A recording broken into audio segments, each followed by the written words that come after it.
What's going on, y'all? So today I am 469.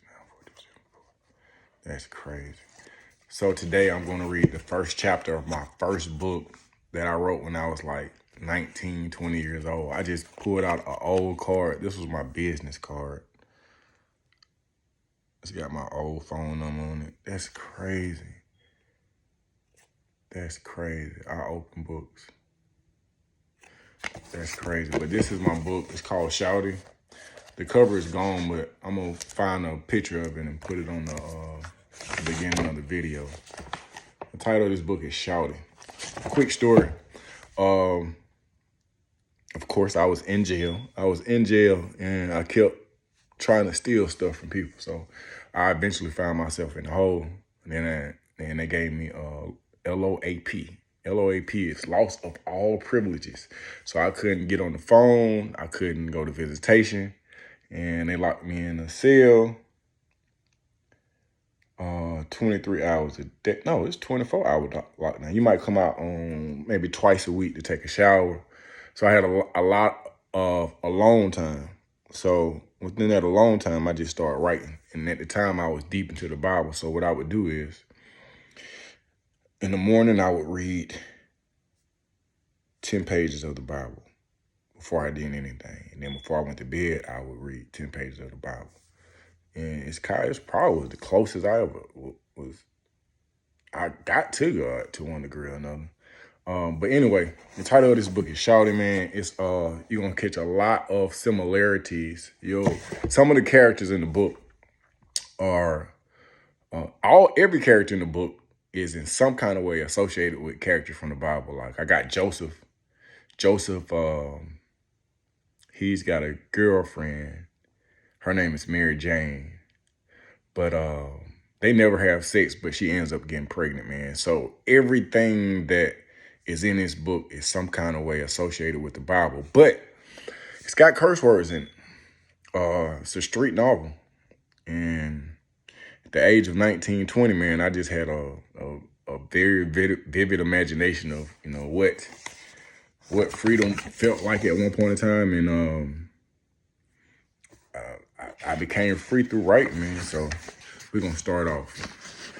Chapter 1. Man, the scene was so thick. Low riders, 77 Sevilles, L-Dogs, none but them blacks. All the players, all the hustlers. I'm talking about a black man's heaven. Outcast, 1993. The sun beamed down on the heart of Atlanta, bringing heat to a place that was already hot. For the third day in a row, young adults and restless teenagers invaded the sidewalks, streets, and highways of the southern city. Because of the occasion, outfits worn by the female gender were a lot more revealing than normal.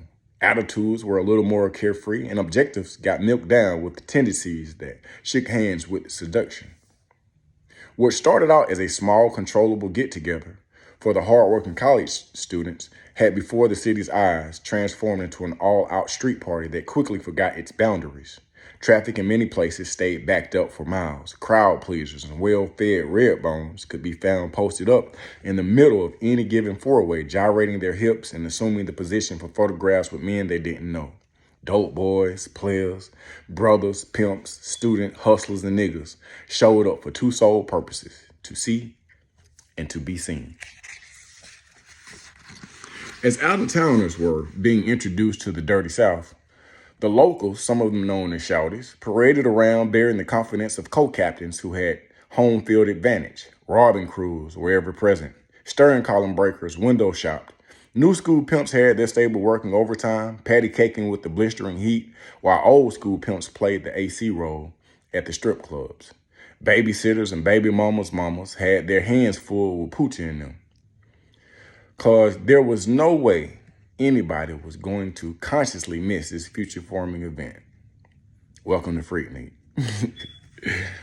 Before Outkast was introduced to the world, they were accepted, loved, and cherished by the South. They were highly appreciated by Lil Joe, who, by way of 6x9s, highs and lows, allowed the voices of Big Boy and Andre to motivate his actions. As the reefer did what it does, Lil Joe grew more comfortable with his surroundings. While sculpting Lil Joe's 6-foot frame, God managed to combine his mother's brown skin tone with his father's bony but capable build. If Lil Joe would have known his parents, he would have been more aware of himself. He didn't, so he wasn't. Fully equipped with white Reebok Classics, red polo shorts, and a white t-shirt with that little red man sitting on the horse, highlighted by 2 freshly snatched herringbones, Lil Joe leaned back in the rear seat of a 1985 cloud gray Buick LeSabre, smoking a blunt. Because he was viewed by his peers as being one who often drifted, he purposely goofed up the rotation of the marijuana. The passenger up front turned around and watched as Lil Joe pretended to fix it. You gonna pass that? Lil Joe looked up at AA, whose golden grin was familiar to those close to him but misinterpreted by strangers. AA was born smiling. His deep black skin seemed to be molded into an eternal laugh. Can't you see I'm trying to doctor on this thing? Lil Joe asked as if he was one of the nation's most successful surgeons. He held the blunt at eye view. Let me see your lighter, Lil Joe said. AA gave up his brand new bright green burner. Why is it that every time we trying to get high, you gotta patch the dope up? AA asked. Pointing to the driver, who was hanging out of the window, Lil Joe commented, if this play pimp would learn how to roll, I wouldn't have to do what I do. On the outside of the car, Demetrius, who was a thicker yet crunker version of his little cousin, Lil Joe, campaigned to be elected by one of the 2 female freaknickers he was speaking to. Unconsciously touching his braids, he sucked his teeth. Yeah, on some like what you looking for, he explained to the bow-legged sister standing on the back of her legs. Her blue jean shorts were too small, yet they fit perfectly. Demetrius could tell from the front that she was healthy in the back. So how do you know what I'm looking for? She asked, folding her arms, becoming cuter and cuter by the second. Her taller but younger sister waved at Lil Joe in the back seat. Demetrius put on as if he was giving the question some thought. I know what you're looking for because it's obvious that you got some business about yourself. You fine, but you already know that. And because that's a fact, you are used to men treating you right. That means you top-notch material. That's me, Shawty, Demetrius, Mr. Top-Notch. He sucked his teeth with a slash of unneeded confidence. Asia, you hear this cat? She turned to her younger sibling, but Asia was busy conversing with Lil Joe. From the opposite direction, a yellow tracker whipped up on the passenger side of the LeSabre. AA thought to himself, a tracker full of hoes. Freed son shouting, one of the curious petite passengers, had the audacity to yell out. With no hesitation, AA left his partners and hopped into the compact vehicle.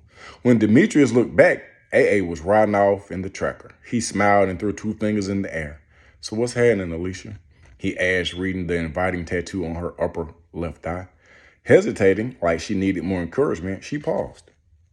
I don't know. Where y'all going? See, that's the wrong question. The right question is, where are we going? Alicia needed more. Demetrius gave it to her. You need to stop acting like you ain't digging your boy. Alicia was moving closer to Demetrius figuratively. Asia, on the other hand, was walking around to the other side of the car. Acting off her own judgment, she hopped in and sat next to Lil Joe. As the smoke eased out of his nose, he glanced over at Asia, then sucked his teeth. The way Demetrius did when he was about to say something he thought was remotely fly. So, that's your real name? Lil Joe asked. Asia, she answered, eyeing the blunt. No, what's your real name? Lil Joe asked. Asia, she answered, eyeing the blunt. Your mama named you Asia? He blowed smoke in her face. What you want me to call you? I want to call you by your real name, not the name you tell people until you get to know them. He inhaled. She sat back. You gonna pass that? Alicia took AA's place up front and the LeSabre pulled away from the curb. In the back seat, Lil Joe took his time responding to Asia. Yeah, I'm gonna pass, but I have to fix it first. You got a lighter? Asia snatched the blunt out of his mouth. I'll fix it, Lil Joe, if that's your real name. She hit it, blowed smoke in his face. He sucked his teeth. She sucked hers. Their eyes smiled at each other. Running across the street in front of the LeSabre was a being that could not be seen by the human eye. He was precise with his movements. So when he reached through Alicia's rolled up window without breaking it and touched her on her shoulder, she sneezed. He was Shawty.